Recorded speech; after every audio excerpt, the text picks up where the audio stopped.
You don't have a quorum, do we? Oh, no, where's, Well, we don't have a quorum. We don't have Cindy, Sue, and I would hope. We need 3. They can still do the presentation. we can still, no we decisions. can still have our meeting, we just can't, approve minutes or pass motions or anything like that. So FHI can make their presentation. You can tell us what's going on. okay. That's all we're gonna do. Okay. How do I get to bring? Just There we go. All right. Hi, Rory. Hi, Francisco. Hi, Nicole. Nope. We're going to get started. The committee doesn't have a quorum today, so we're going to just skip over kind of the formalities, and we can get right into your part of the meeting. So, Okay. Yeah. Great. I go will ahead. share my screen.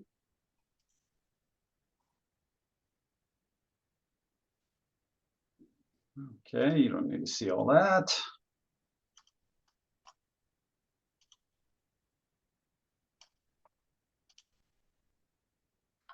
All right.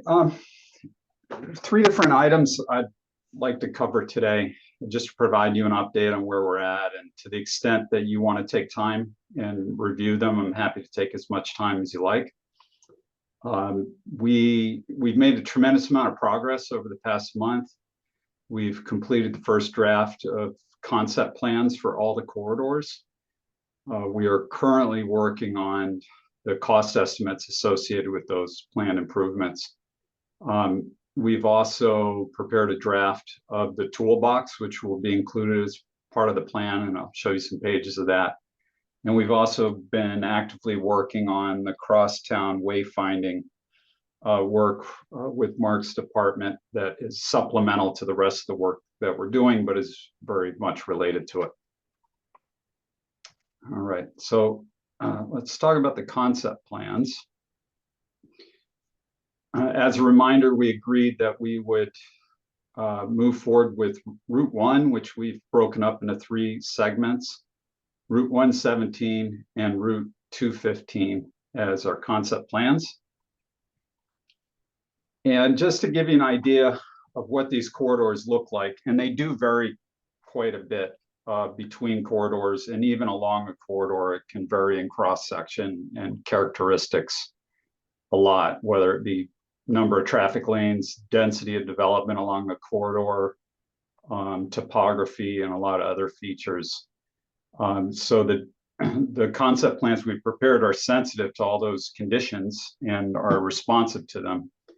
What we're trying to do is develop plans that are feasible to implement. Now, that being said, some of these improvements are going to cost a lot of money. We haven't finished our cost estimate yet, but as we take a look at needed improvements such as roadway widening by a few feet, that's very costly.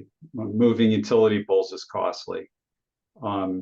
So these are going to be major investments for the most part, and our solutions along some of the corridors would be a lot less costly to implement. So these would be major investments that will really need to be planned long in advance and require a tremendous amount of coordination with DOT. But we think these are feasible, realistic, and pragmatic solutions to the to a great need for improved pedestrian and bicycle mobility across the town, particularly along state roadways. So starting at Route 1, and this image shows you Long Hill Road. I think this is also the Hamburger Hill area, as it's called. The proposed side path, the solution here is a side path. The traffic conditions on the roadway simply aren't favorable to accommodating bicyclists on the road without quite a bit of separation or large buffer. We simply don't have that width in the roadway. Even if you take a foot out of each lane, you don't have the width there unless there were a substantial road diet. Traffic volumes and level activity don't suggest that the the DOT would narrow this back down to one lane in either direction. That would probably be dead on arrival. So the solution in this context is to simply put the bicyclists off the road and in a shared space with pedestrians. Pedestrian volumes are pretty low through here. And bicycling volumes aren't real high either. So that makes an appropriate condition for those two users to share the same facility. So the side path is the solution. A 10-foot wide side path. In this case, it would replace the sidewalk on the north side of the road. The reason being the north side has fewer driveways and most importantly, does not have all the fast food restaurants on that side of the road, which generate a tremendous amount of driveway activity. So we want to stay away from that. The path does alternate once or twice sides of the road in response to the conditions on either side of the road. And the conditions are many, include the right of way. How much right of way do you have? Where are the utility structures? What's the topography like at the edge of the road? How many driveways? What's the density of development on either side of the road? Those are all the factors that go into this. So in this particular example, we're looking at, if you look in the picture to the left, you can see, yes, there's a 4 or 5 foot wide sidewalk. We really would need to double the width of that, and we don't want to move much closer to the road. So in some conditions, there would be some impacts to private property. The right-of-way line varies quite a bit. I can say that for most of this corridor and most of the other corridors, the facilities that we're recommending are mostly within the right-of-way, but there are instances where they spill onto private property and would require either an easement or a sliver taking to accommodate them. So in this instance here, you see a stone wall, which may or may not be in the right of way or on private property, but there would be impacts such as that. Okay. I've got quite a bit more, so maybe I should go through a little more and then I'll pause, and I'm happy to take any questions. Francisco, I just have one on the Sure. on your cross section. Are you showing in the laneways the existing lane widths? Yes. 11 foot. That's existing condition. Yeah, those are existing conditions there. There are some shoulders. DOT, the narrowest lane DOT will use for a through traffic lane is 11 feet. They'll allow 10 feet for a turning lane. So we're working with within those parameters. In some cases where we need to widen, where we need to provide a side path where there's a narrow sidewalk, it may be that the solution is actually to move the curb in towards the road because we have a little extra real estate in the road, more real estate there than we do behind the curb. And so that's nuance that really depends on where you're at on any one of these given corridors. We're identifying that as we do the cost estimating and further develop the concept plans, because it does factor into the cost of building out these facilities. The one thing we won't be able to calculate, we can calculate all the construction costs, the physical costs. The unknown will be any property acquisition costs. And DOT has a negotiating unit that negotiates easements and property acquisition, and that sort of thing that very often is not built into a budget because it's kind of a black box of the unknown. Okay, but we will identify where potential easements or takings may be necessary to support the concept. All right. So Route 1, we've got a couple of different facility types. We pick up with the existing side path. We carry a side path through much of the corridor, through the multi-lane and more commercial segments of the corridor. And then as we move towards the east, the corridor narrows and the traffic volumes generally decrease and the speed comes down a little as well. And so there, in this condition, we can accommodate users on the road. And, this is a cross section, what it looks like. You provide at minimum a 5-foot wide bike lane on either side. And then in this context here, these lanes may be, they're either 11 or 12. It could be 12. There's like 3-foot wide shoulders. There's a couple of feet of widening that would need to occur through here to accommodate bike lanes.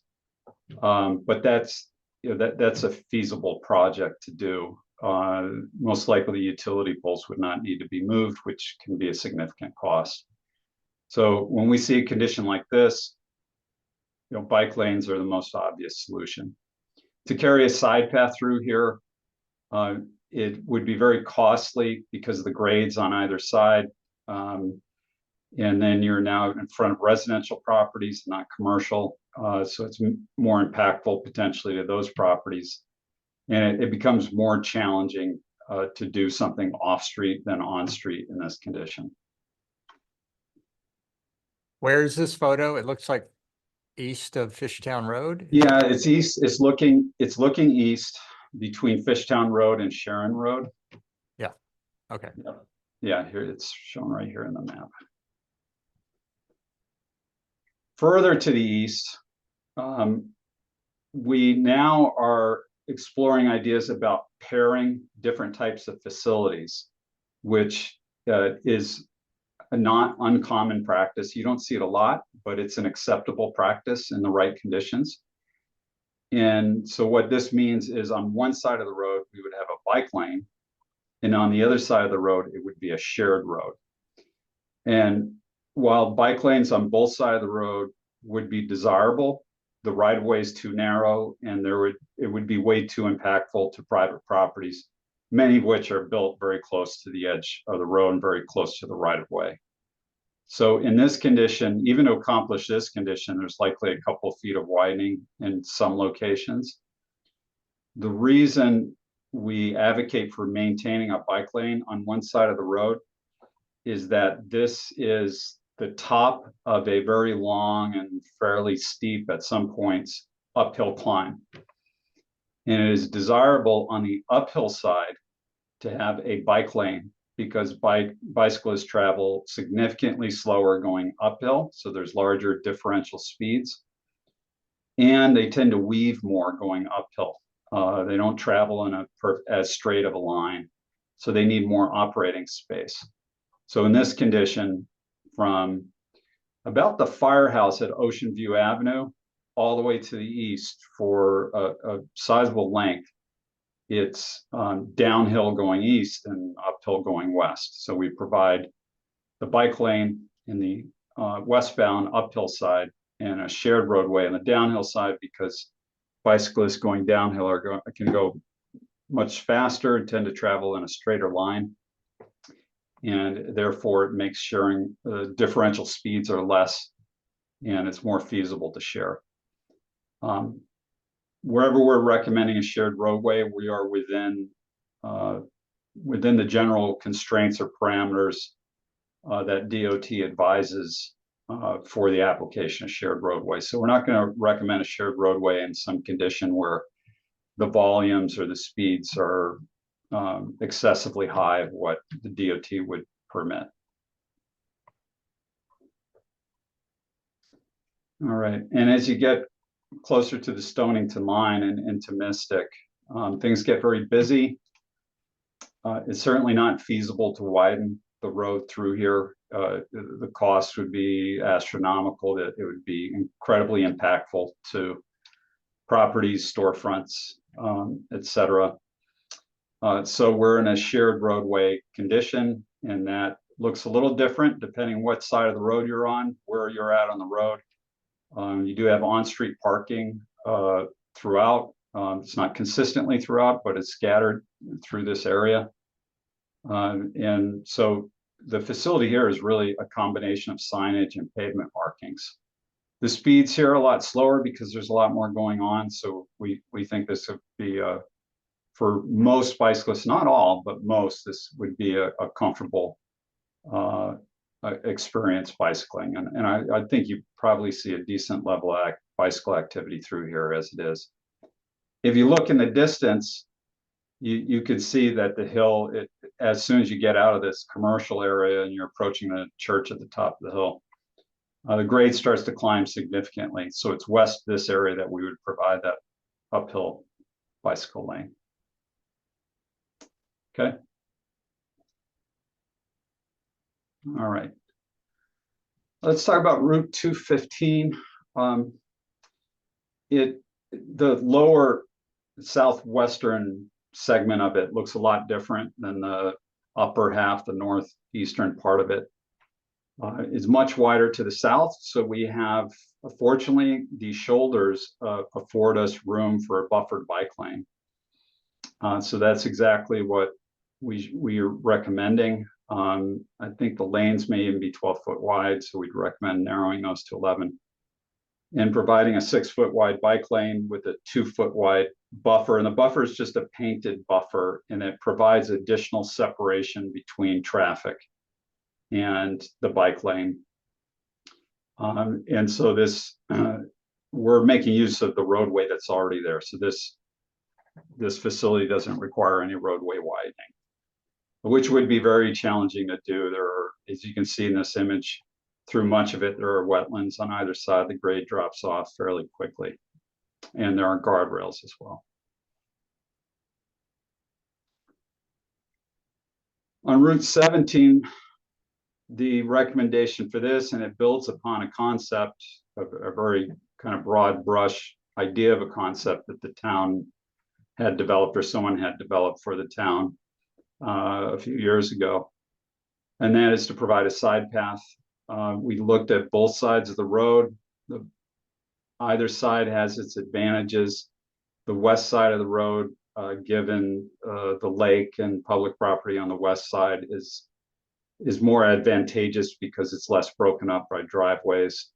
And so we recommend providing a facility on the west side of the road. And there are some locations along the lake here where the side path could actually share a little utility corridor that's in the woods, and it's got a favorable grade. It has nice separation.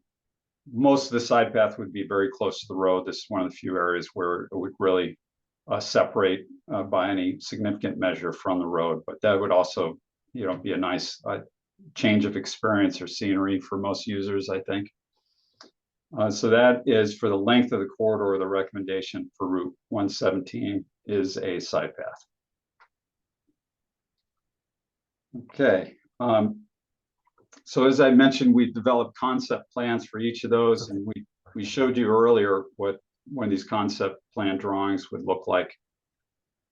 We identify which side of the road the facility is recommended for, or both sides in some cases, where what sort of treatments or improvements are required at intersections, where the facility may cross from one side of the road to another, where driveways may be impacted. And in some cases, we're recommending narrowing driveways and doing access management to shorten driveway crossings. A few examples where we recommend closing a driveway because there are other locations for access to that property. And so we get into all those details here, and it's these drawings that the cost estimates will be based upon. These drawings will also help us in developing the implementation plan, because I think it'll become very clear to us and to everyone, given the cost and the complications for some of these projects, as to what should be a more near-term project for the town to pursue in a shorter period of time, and what is going to have to be a long-term project that will require a lot of coordination, identification of funding, potentially some grant applications, that sort of thing. All right. With that said, if you're interested, I can open up one of these drawings and flip flip through several sheets so you have an idea of what kind of information is provided and how that information is conveyed. Is that something you'd like for us to do? Yeah, I think so. Okay. I want to back up to Route 215. You showed us the easiest part of the Mhm. corridor to convert. Yep. And so I assume that you're dealing with the full extent all the way to Mystic, and you're having to modify this approach quite a bit, right? Yes, it northeast of here, it tapers off. The roadway width narrows significantly. And we switched to, for the most part, a shared roadway. There is a segment that has some bike lane in it. Okay. Uphill, we keep a bike lane on the uphill side and a shared roadway on the downhill side. And then it's almost entirely shared roadway. And that's because the road gets extremely narrow. Right. It gets, to like 24 to 26 feet at best. Right. And there are a lot of adjacent residential properties and some topography constraints. So to widen that corridor by several feet to be able to accommodate bike lanes, it would be a tremendous project. It would be incredibly impactful to adjacent property owners. And given the volumes that we see out there, we don't think that sort of improvement could be justified. Okay. Would you all like to see Route 1 from end to end? You go through quickly. Yeah. How about we go through the entire Route 1 if you just wanna Yeah, give us the high level description of each section, that would be great. yeah, I'll go to that file right now. That feels like the heart. Yeah.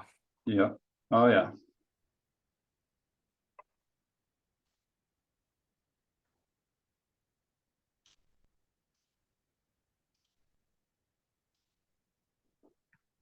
Okay, where should we start?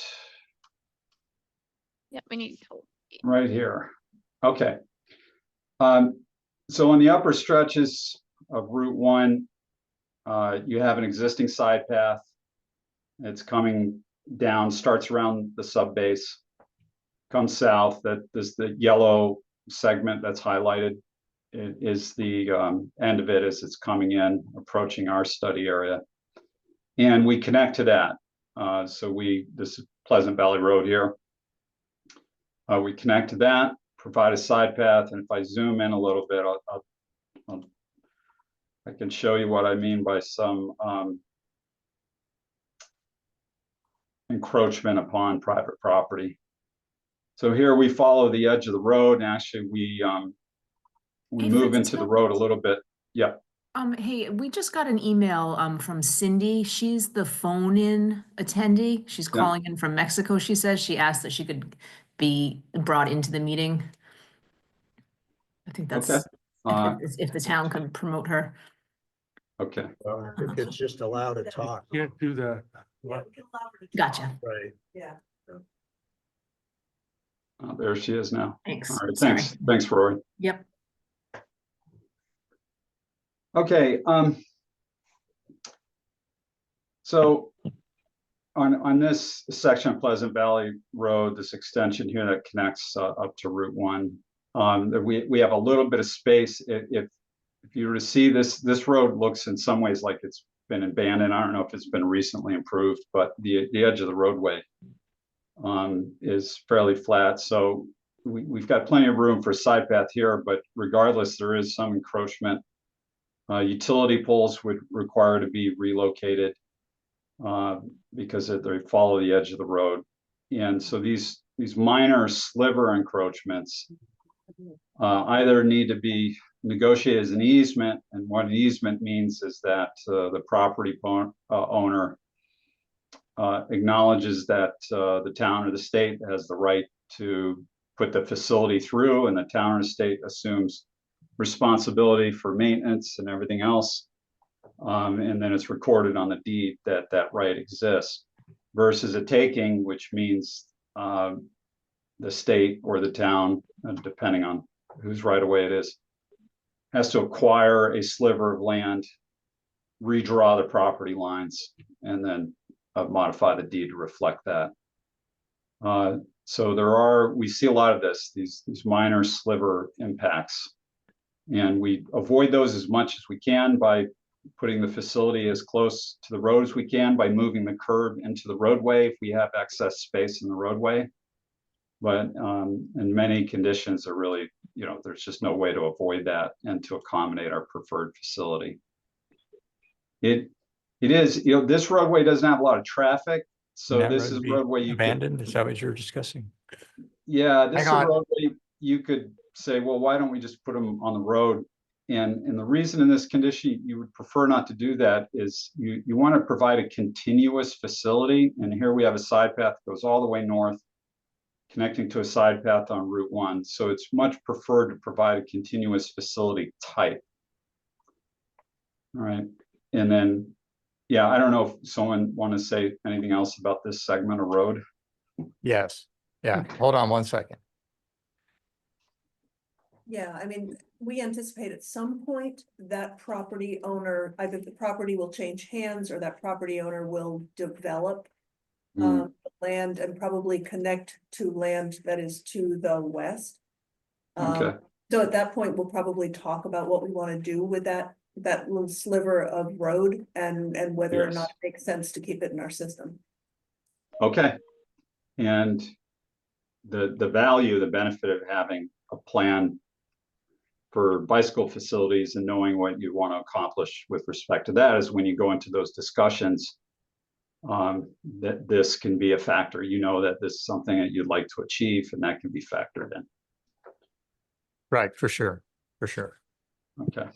All right, All Thank right. And then we're on Route 1, and here we're on the north side, avoiding the south side because there's far more commercial activity on the south side. That being said, there's no lack of commercial activity on the north side either. But the north side is generally more favorable.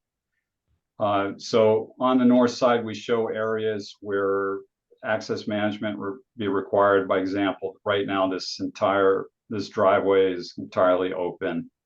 And you'd want, in this condition, this property owner has multiple points of access. You want to eliminate one point of access to minimize these driveways to the greatest extent possible. And in some cases, narrow the driveways, remove and narrow driveways. So those are recommendations up and down the corridor.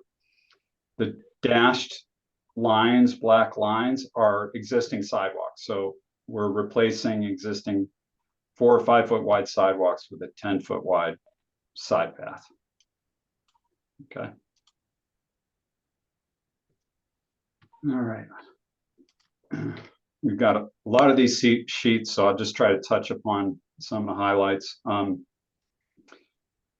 Here, this is challenging. We've got some ramp crossings, and fortunately, 2 of them are signalized. This one is unsignalized. There is an existing sidewalk crossing there, and this the best way to cross one of these ramps is perpendicular at a shortest distance. So we followed where the existing sidewalk takes us with respect to that. We did take a look at the south side. But the south side has challenges as well. There's a long ramp here. Require crossing here, not unlike we do here. So you're not avoiding that type of crossing. And then ultimately, when you get to the eastern end here, it's just more favorable to be on the north side, even though if you stay on the south side here, you do avoid 2 of the ramps, but those are signalized regardless.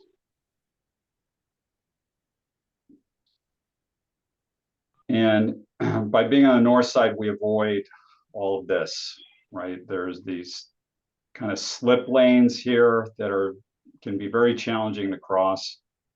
Another intersection here, and being on the north side gets us away from all of that. And you have all this uninterrupted frontage where there's an existing sidewalk already, no driveways at all. So that's a very nice stretch, replacing an existing sidewalk in this location. We continue east now over the highway. Here we require shifting of lanes and some narrowing of lanes to be able to widen existing 6-foot wide sidewalk to at least 8 feet wide, which is the minimum for a side path.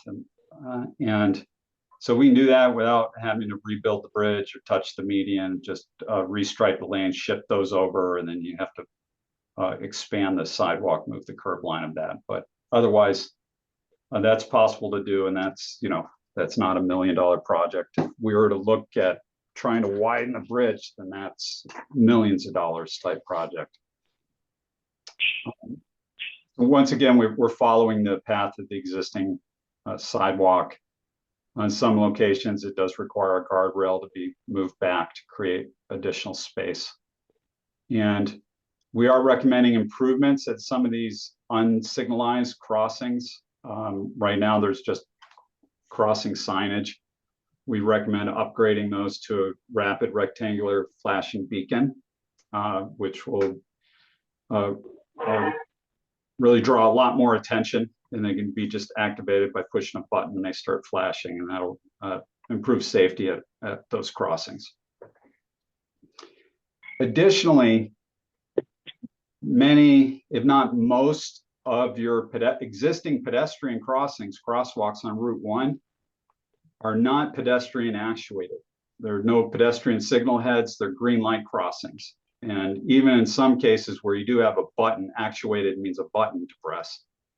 It's still a green light crossing, which means you just cross on a green light with traffic moving in the same direction. When we improve to this type of facility, it requires that we go to an exclusive pedestrian phase that has pedestrian signal heads and a push button, so that a pedestrian or a bicyclist can hit a button and cross in a protected way, protected phase, I should say.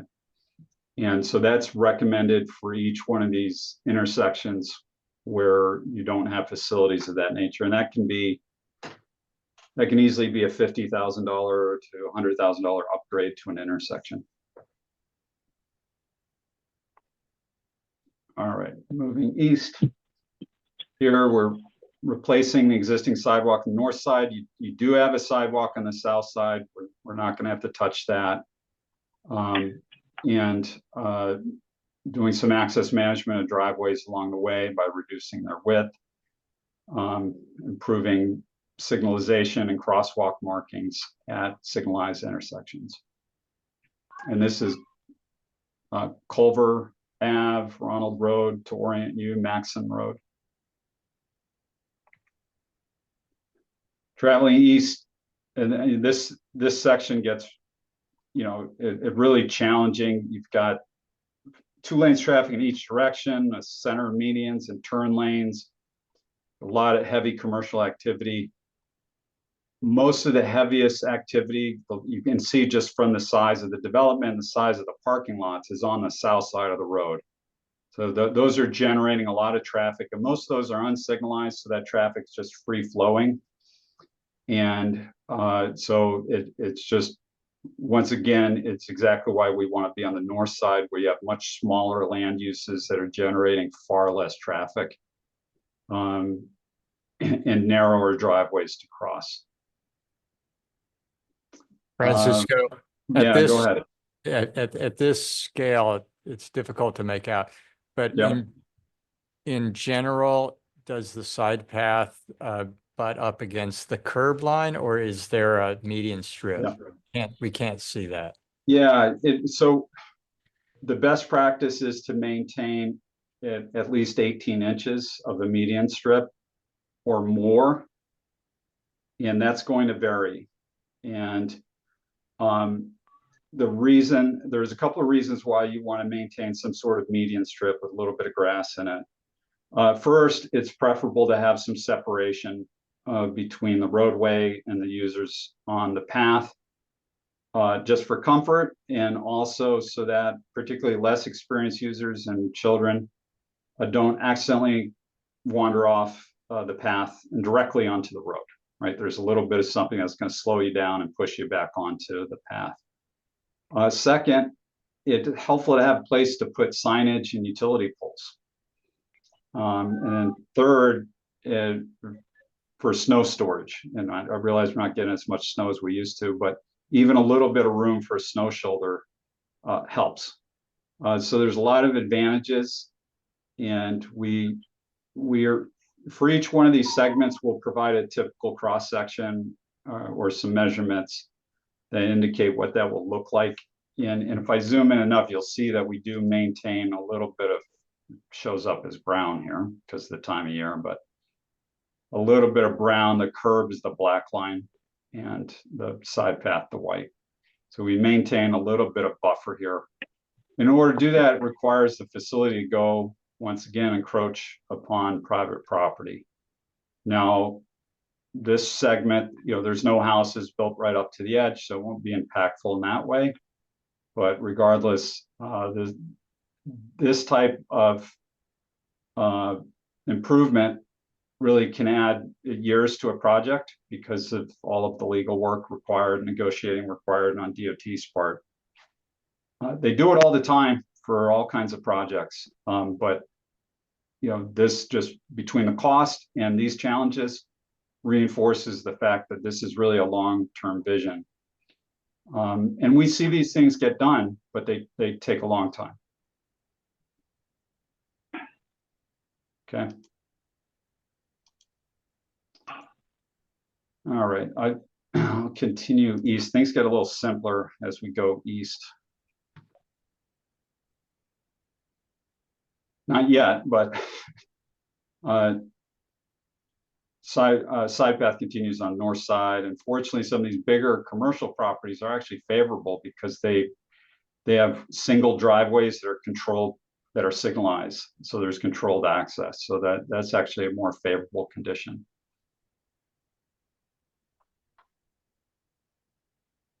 We continue east, we show some access restrictions. This is a right turn slip lane, which is really undesirable.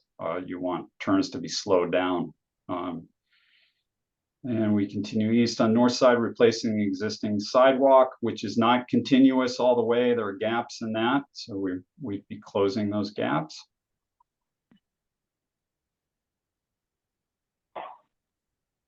And we continue. Now we're at Buddington Road, where we're still maintain a side path on the north side of the road, replacing the existing sidewalk along this entire corridor. That's that segment. Now, if I go to our next segment, here we are. So now we're in the middle of the corridor, our second segment area. The side path in this area switches from the north side of the road to meet a planned and existing side path on the south side of the road. There's a fairly new sidewalk on the back side of the brook or stream here. So we'd follow the course of that and then cross to the south side at South Road. This is a planned project that's in the works, is to provide a bicycle facility connection, which is not yet designed, between South Road and connecting over to the east.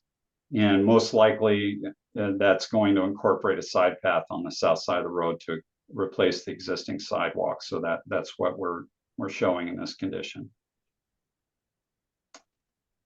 All right.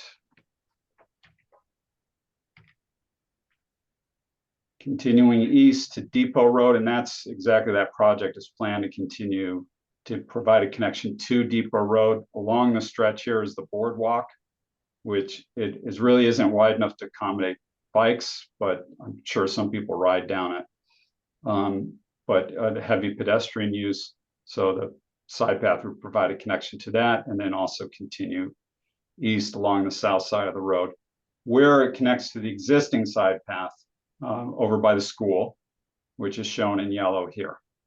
So from here on out, we stay on through this middle segment on the south side of the road. And so that existing side path continues. We are recommending some improvements along the way to provide pedestrian actuated signal heads. And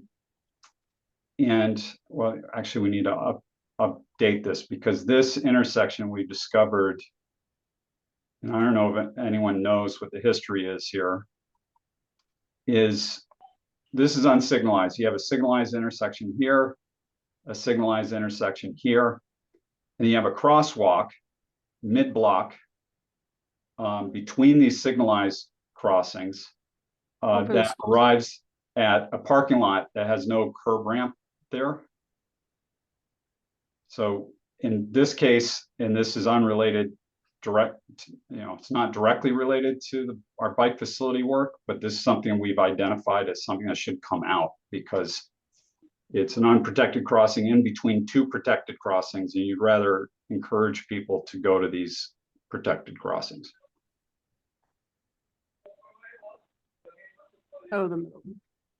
I think what's going on there is it's a very strong desire line for pedestrian activity because the commercial building is a market. There's a number of strong destinations that the neighborhood frequents. And so I think that's what's going on. That particular intersection has been a topic. So it's going to require some further thought, but appreciate your analysis. Yeah, I realize if you're coming out of this neighborhood and this whole neighborhood funnels right into this connection and you want to go there, you're going to cross here. However, this is the much smarter thing to do because this is signalized and it's only 100 feet in this direction, 100 feet back over. It's really not that far. So that sticks out like a sore thumb. Take that. We don't have to keep it on this drawing, but I wanted to call attention to it. Okay. Like I said, it's unrelated to our bike. That doesn't need to happen to support our bike facility. So the existing side path continues east and it ends right around here and it really across the road turns into a sidewalk. And this is a big uphill climb. And so it's really desirable to be able to do that on a side path because this climb's steep enough that a lot of bicyclists would end up walking. And so we definitely want to maintain a facility off the road, continue this the side path north. But this, once again, given the grades, if I zoom in a little bit, these orange lines are the grades, and the closer those lines are together, the steeper the grades are, and the more challenging it is, just more expensive construction becomes. There is a side path there, so there has been some grading done. You can see the lines kind of flatten out and cross the sidewalk perpendicular, which means it's flat in that across at least. Regardless, it's a challenging environment to work in with all those grades. A lot of regrading, maybe some retaining walls to make that happen. But it is very desirable to at least get close to the top of this hill before putting anyone on the road. Okay, and we have some utility poles that would also need to be moved, and those are very expensive to move out of the way. So we want to, at the very least, get the side path to the east, and I forget the name of this road right here. Nicole, do you remember the name of this road that goes south from this point? Groton Long Point Road. Yeah, that's 215. If I'm what's the name of it here though? Groton Long Point, I think. Whoever said Long that. Point Road. Right. Yeah. This is Long Point Road right there. Yeah. Okay, thank you. Someone was just saying that, but I didn't hear.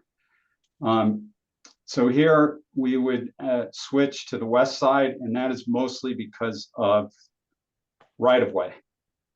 The east side, that yellow line is very close to the edge of the road. There's an existing sidewalk. It's already straddling the right-of-way line, but I think you can see on the west side here, there's lots of right-of-way.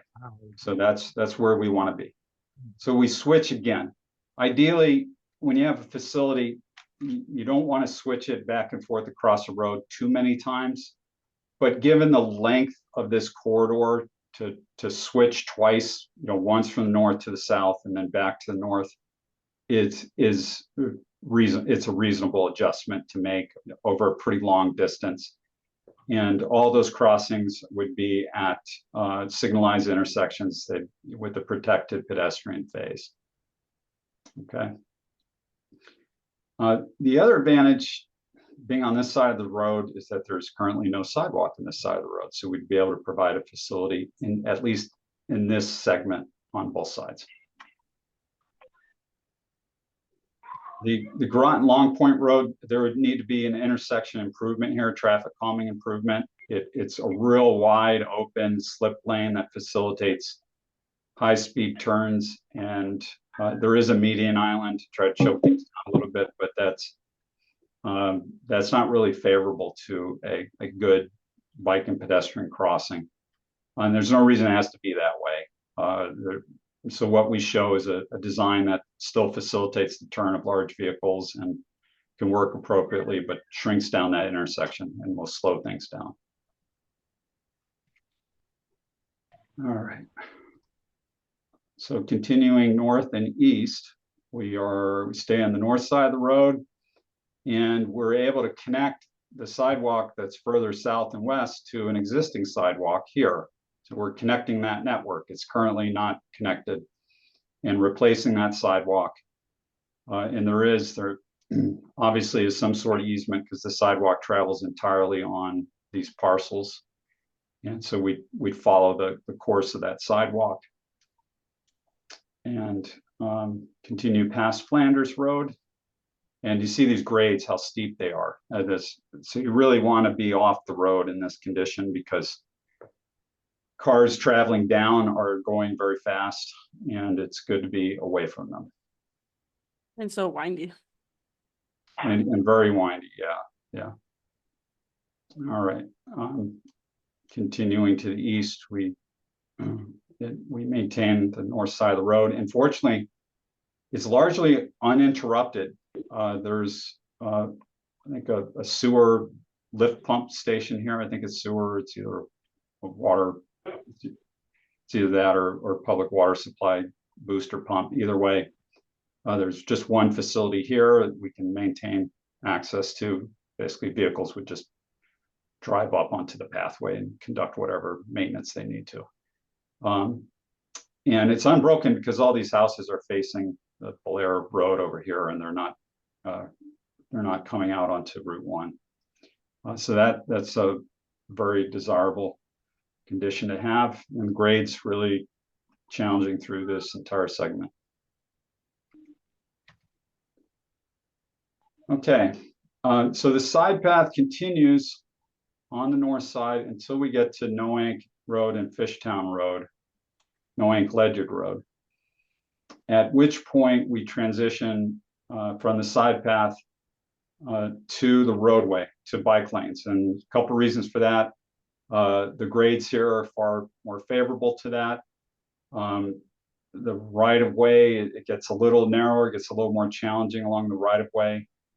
And the roadway is close to the appropriate width. There's a little bit of widening necessary, but the volumes drop off a little east of here and the speeds slow down a little.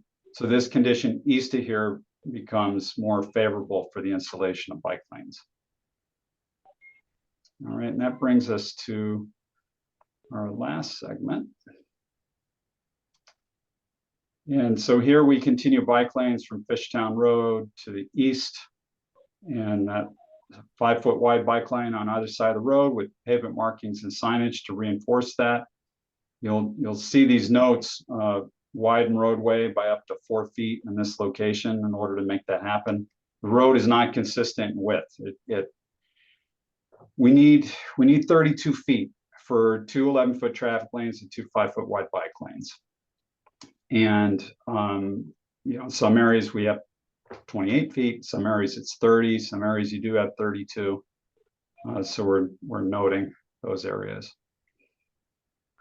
You do have a pinch point here that's going to add dollar signs to this project. The road's really narrow as it passes. It's either a bridge or a box culvert over the Fishtown Brook. And it's only, I think, like 24 feet wide there. And so that's a major project needs to occur. You know, this may or may not be a facility that is going to need improvements at some point anyway. But that would need to be widened. The other alternative would be, it's really not favorable, would be a separate pedestrian bridge, but that can only accommodate traffic on one side of the road. And so that's not a great solution, and couldn't do it on the north side because the north side is entirely wetlands. South side maybe, but it's still challenging. So the thing to do would be to expand the size of that. Some widening necessary through here to accommodate the bike lane. And here we've got some pretty steep grades. Headed down, we're going up, climbing uphill in this direction to the east. And so we definitely want to maintain a bike lane through here to assist in climbing and descending. As we travel east, we get to Ocean View Avenue. We're at the fire station here. We're at the, things flatten out a little bit, and we're at the top of the hill from your climb from the east west towards this location. And this location I talked about earlier. So eastbound on the south side, we switched to a shared roadway, and we maintain that bike lane on the north side to assist with climbing the hill.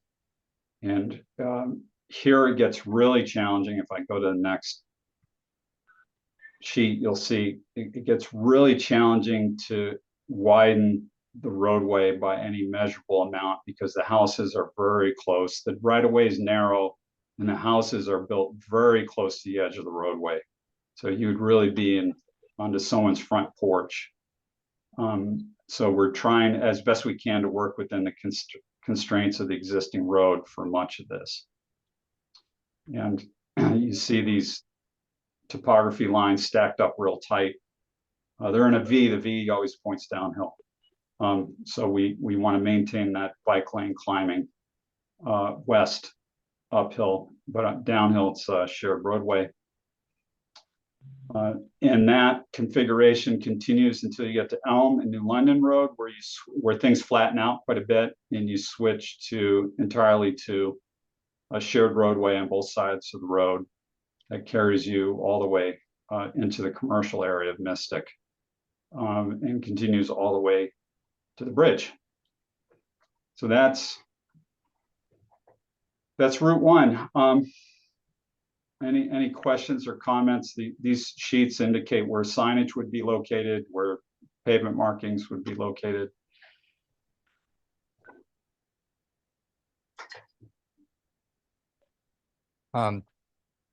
Francisco, how much time between now and when these plans are finalized? Are we talking about next month, this time next month, or later? So this time next month, we will have completed the cost estimates and made any necessary final adjustments to these plans. These are draft versions of the plans, but most of the information and the content is in place.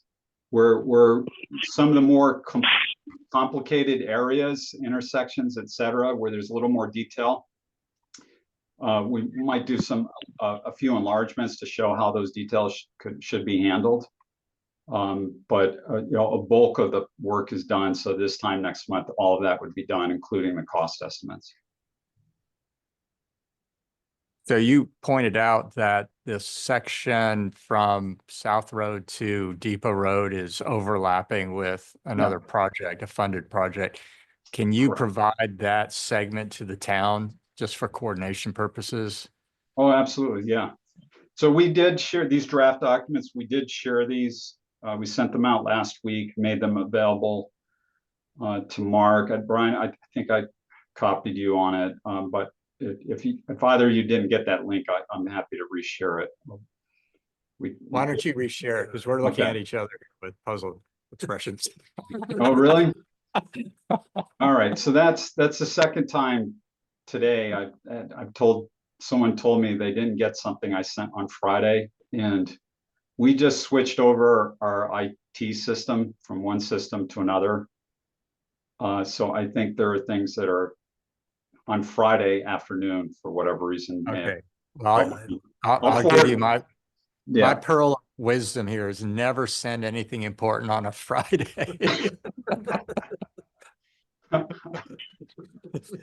It gets buried. yeah, well. I'll redistribute that, and you know, please let me know if you haven't heard from me by tomorrow. Let me know, and if you get it, please confirm that you received it so I know. Okay. All right, thank you. Okay. Okay. Do you want to go through the other concept plans, or do you want to move on to the rest of our agenda? Let's move on. Okay. I think time is good. short. Greg has Yeah. to go, so we'll update him. Okay. See you, Greg. Thank you. All right. So, toolbox. We developed a draft of the toolbox. The toolbox is one component of the final plan and report, and it's really intended to get into all the details surrounding how exactly you implement these facilities, how you apply pavement marking, signage, what are the conditions you use the facilities, how do you treat edges and barriers and all that sort of thing. So we provide guidance for shared roadways, bike lanes, buffer bike lanes, side paths, shared use paths, intersection treatments. So we provide guidance for all the facility types that are have been recommended through the plan. We've provided a draft recommendation of a planning process that the town could take when considering planning or building out a facility. You know, where do you start? What process do you go through? What information do you collect? So we built a flow chart for that. And we've got a section dedicated to each one of these design facilities. Bike lane in this example, you know, what is it? What are any relevant statutes surrounding that? What does a typical section look like? What conditions do you use it under? How wide does it need to be depending on those conditions? And what kind of signage and pavement markings and that sort of thing. And if I open up that document, I can show you exactly what that looks like. So here's shared roadway and you know, types of pavement markings. How do you apply those? What types of signage do you use under what conditions? Same for bike lane and buffered bike lane, etc. So we've got a nice document put together for that.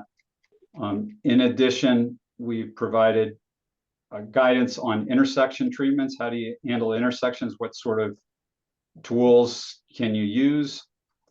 And under what conditions for what type of facility types, different intersection treatments.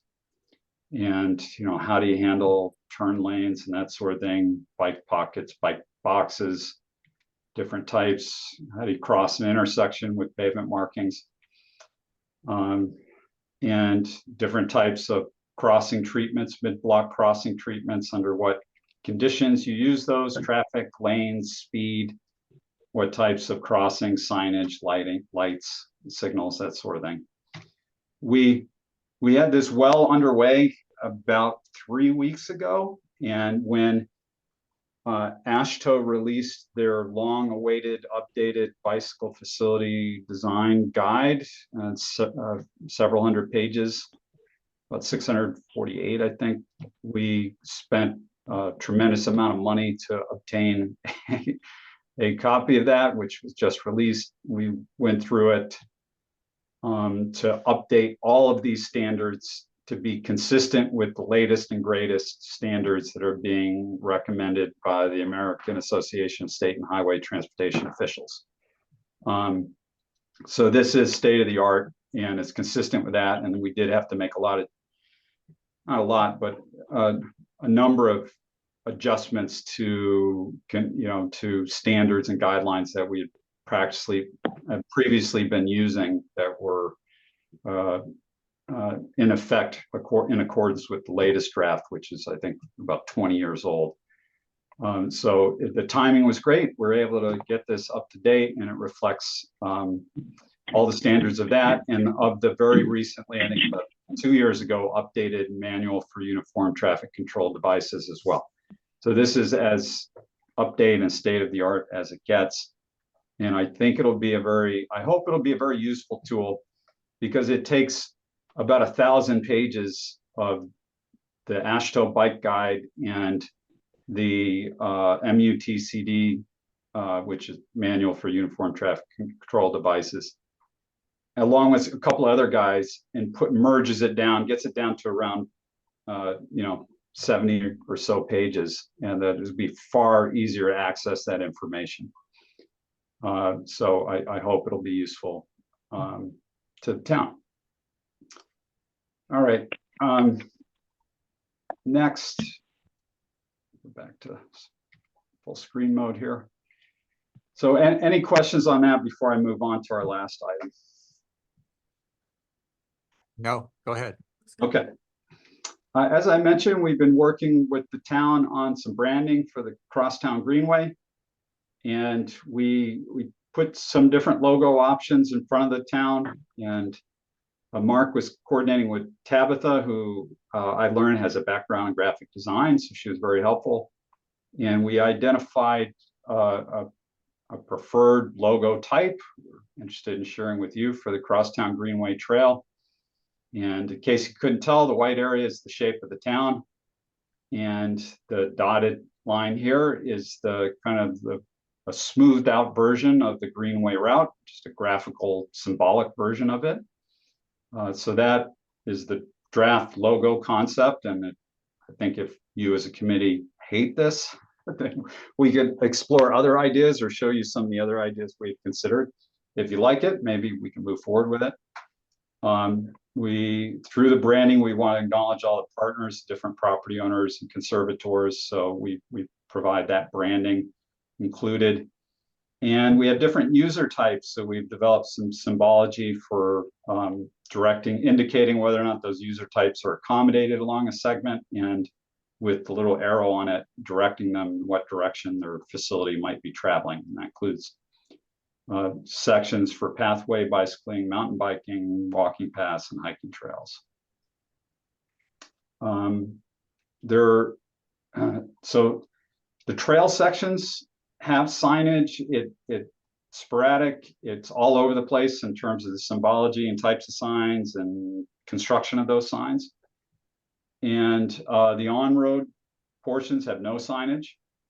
And so a typical wayfinding sign type, and this is intended to let you know, A, you're on the facility, this is part of the route. B, these are the users that this part of the route is intended to accommodate. And C, this is which way you should go. You're either going in the right direction or you need to change course. So this sign would look like this. This is 9 inches by 18 inches. And it, in this case, it would replace signage, or a new post would be in similar to this on a trail. It would replace this combination of signage. You'd mount it similar to this. In on-street venue, you want to take advantage of structures that are already there to the greatest extent possible. So you can mount on a sign like this below the no parking, or you can mount on a utility pole if you get the utilities permission. You mount on a utility pole. So I don't anticipate there would be a lot of posts that would need to be installed, which helps keep the installation cost down quite a bit. And then you really just have a sign that you need to screw or bolt to something. And in the event you do need to install signage, it's a simple U-channel post will accommodate signage on road. So a significant part of this is wayfinding. It's confirming you're on the route and which way do I go, and is this intended for me as a user. The other part of it is welcome signs, gateway, welcome, informational signs. So those are more robust signs. You have a lot of different types of signs out there right now, and here's just a sampling of them. So we're talking about something that's conveying about the same amount of information as this, but we want to clean it up. This is a little cluttered. And this is really this Merritt family forest sign is a really nice example. We probably want something a little more architectural, but this is a nice example of how to communicate a lot of information in a real clean format. This is not too bad either. And other examples from other places. So as I mentioned, we'd like to aspire to something more architectural, and we have not yet designed anything for this. I need to coordinate a little bit with Mark on that to see what the preferences might be, and I'm sure he wouldn't mind hearing from all of you with respect to how robust you'd like these to be. There are, I think we identified the need for maybe 18 of these signs. And the placement of the signs, I'll show you in a second, are really where you have people arriving to or entering a property and or coming onto the greenway from a non-greenway location. So these kiosk type informational signs will convey information about hours of use, uses permitted, any other rules, and then a little history about the property, history, who the property owner is, and also provide a map. So we mapped out, well, first we worked with the town to review the greenway routing, and we confirmed almost all of it that it was the best choice possible with respect to routing. We did recommend an alternative through here up near I-95. The existing route travels along a fairly isolated sidewalk that provides a connection to the Gold Star Bridge, but is otherwise very isolated and probably not well maintained in the winter. So we provided a recommendation to also keep an alternative routing along the road. And then we recommend another little spur through here just for hikers. So the blue means on-road segments, bike and pedestrian traffic mixed on road, pedestrians in some conditions here on the sidewalk, bikes on the road, or if there's a side path sharing. Yellow means pedestrian only, red means bike only. This is the section Brian was talking about that is a planned and funded project that will be moving forward. Blue, light blue, cyan blue means trail. So it's mountain biking and hiking or pedestrian. And so all this blue is all trail going through open space properties. Red is bike only, and that's because there aren't many sidewalks through here. So it would be bike only. And then picking up to the blue again. So we have different sign types. The yellows are the gateway signs. You know, this, at the beginning of the facility, where a different facility splits off the boardwalk is a unique facility of its own. It's probably helpful to have a gateway sign there. So all the yellow are these larger informational kiosk welcome type gateway signs. The diamonds are the directional signs. And the triangles are directional signs, but they indicate a split. There's an alternative route to take, and that's what the triangles are. So in total, we've identified the need for 18 welcome / trailhead signs, 30 trail directional signs. Those are the light blue, the aqua blue, and 68 roadway directional signs. And once again, these directional signs are small and not very costly. The trailhead welcome signs are the more formidable sign types, and that's where most of the cost would be associated with those. Okay, any questions on the wayfinding work? Looks good. Yeah. Yeah. Thank you. So the directional signs are located at any decision point and also used occasionally to reinforce that, yeah, you're on the right road, because it's been a little while since you've seen a sign. Maybe you're not sure, did I miss it? Did I take a wrong turn? So there's some instances like here where over here where there's not really a decision to be made because the road's not forking off, but you just want to confirm if you go a certain distance that, yeah, you're still on the right route. Otherwise, all of these trail sign locations are all at decision points. So we got the mapping of the trails, and we also field verified that. Phil Barlow, landscape architect from our office, walked the whole trail system and field verified it. And wherever the trail splits off, directional sign to help people maintain the trail. A little bit like a blazing, not as frequent as a blazing, only at the decision points. Okay, Awesome. all right. Great. So our next steps in this process are, so we built out a demonstration project. We have 2 other demonstration projects we discussed with you that are intersection treatments. We showed you the kind of the conceptual approach to those. We need to actually lay those out, put dimensions on those, and build a list of materials so that we basically have a recipe that the town can follow. So that's on our to-do list. We need to prepare cost estimates for all the conceptual plans. We need to package all of the work we've done over the past year into a report, that the toolbox being a component of that, and provide an implementation plan or guide as to where to start, what are the priorities. Part of that is we were asked months ago now to identify potential funding sources and grants. We've done that. We've got a really nice table of relevant funding sources and grants that is fairly up to date. It's constantly changing. So we'll provide that. That'll be part of the implementation plan. And then we're also scheduled for Mark secured Thrive 55 for February 19th at 6 p.m. for a public presentation of the plan's recommendations. And so that's, we're working towards that. And, we'll be mostly complete with our work at that point. We'll use that forum as an opportunity to receive feedback from people and make any adjustments as needed to the plan. And that'll enable us to be completely done with the plan by the end of February, at which point in March, we're hoping to go before council to present the plan and its recommendations.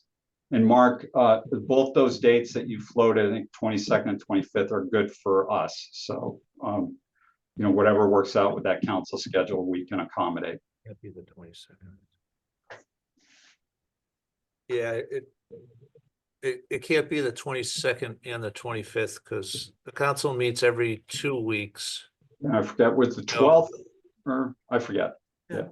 Yeah, what is it in March, So, Deb? so March, the full town, doing full town council or council of the whole? Council of the whole. Okay, so that's gonna be the 11th or the 25th. Yeah, did I send the 11th or the 25th? Yeah, that's what it is. I apologize. Okay. I That's all right. doubled that. Okay. I doubled that 11. Unfortunately, I didn't double the 25th. Otherwise, you guys would be looking at me like I had something wrong with me. Okay. So you said either Yeah. of those dates work? Yes, they both do. Correct. Yeah. Okay. All right. I'll check with the town manager to see what the March council schedule looks like and let you know. Okay. Any other questions for us? I just want to point out, Francisco, that the Complete Streets Committee meets on February 19th. And what we're Okay. planning to do is to meet at Thrive 55 Plus at 5 o'clock. We'll be in a Okay. smaller room. And I don't know if we would require your attendance at all for that. I think you guys will already be there and you'll be Yeah. setting up. And so Right. I think our expectation is we'll conduct our business off to the side and then we'll come on into your meeting. Sounds good.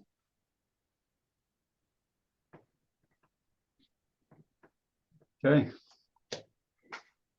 All right, I will redistribute that link to all this content and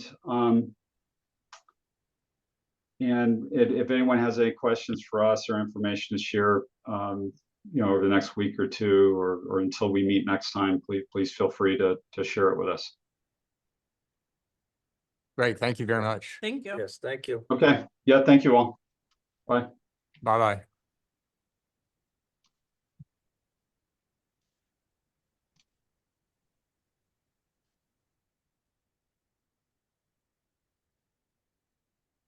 Send it.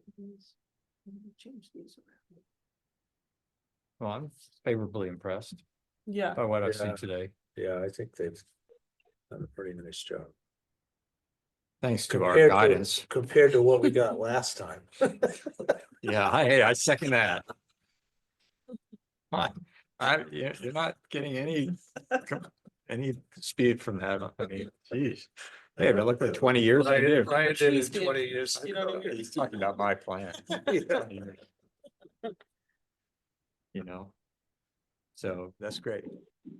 I think, And I think I felt impressed that they walked all the trails to decide where Marcus would be. I think I didn't. expect yeah, that, I really didn't expect that much, analysis and actual recommendation design for the crosstown greenway. Yeah.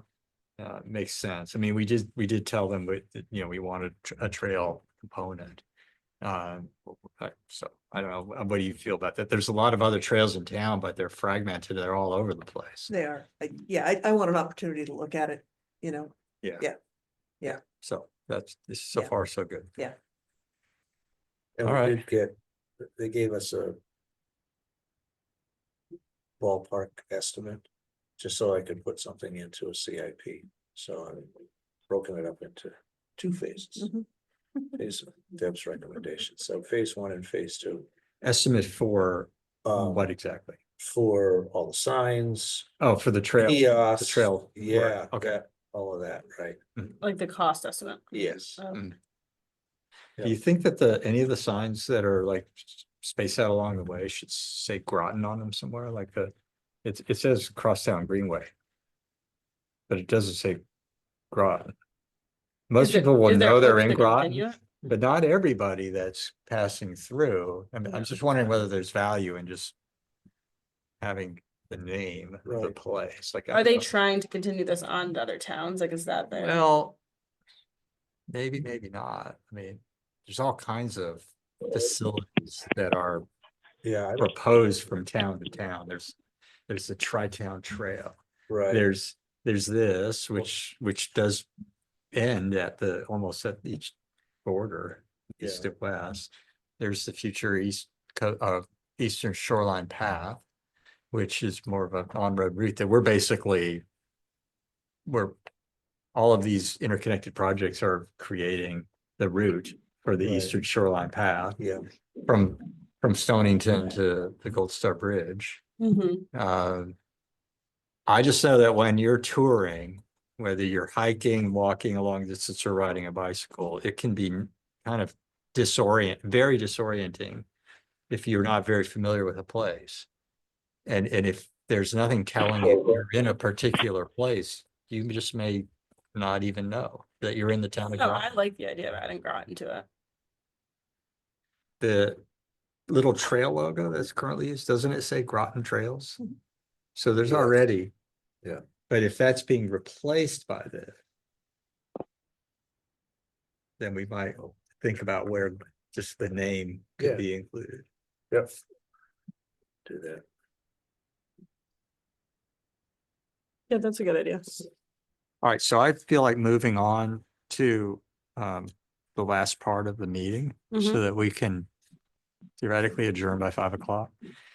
And I can talk a little bit about town projects because Mike Groton met on Monday and Greg Hanover, our Public Works Director, gave Mike Groton an update on town projects. So the list includes Noank Main Street. He had just received some design documents from the consultant that are a semi-complete. What would you say? This is the Noank Main Street Oh. the construction. Have you seen anything on that? So anyway, that project is moving along and there is a public information meeting in the near future. So look for that. I understand that the road safety audit of Route 1 that we brought up and requested some months ago, last year, has been submitted to DOT. So that's a step forward. That should dovetail with the Route 1 side path proposal that FHI has been developing. So that's good news. And FHI does the road safety. They- audits. They do. I think the that's- contract is renewed like every year or 2 or 3. So there's no guarantee that they will be Right. the consultant that does it. Yeah. Once it finally gets to that point. Yeah. The town is gearing up to implement sidewalks. There's one coming soon along the frontage of Pequannock Plains Park. And then there are some gaps heading west on Route 1 that also are going to be built by the town, I understand. I think that's right. Town forces will do that, or, That has been happening. Yeah. okay, yeah. All right.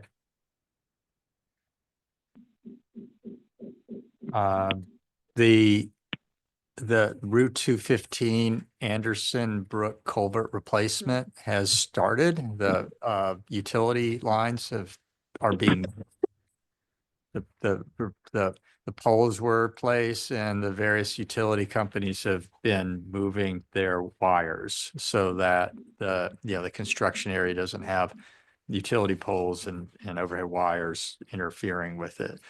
And so I think that starts relatively soon. I think once spring and weather changes, that's going to happen. That will interrupt the 2 lanes. There'll be a single lane with flagmen and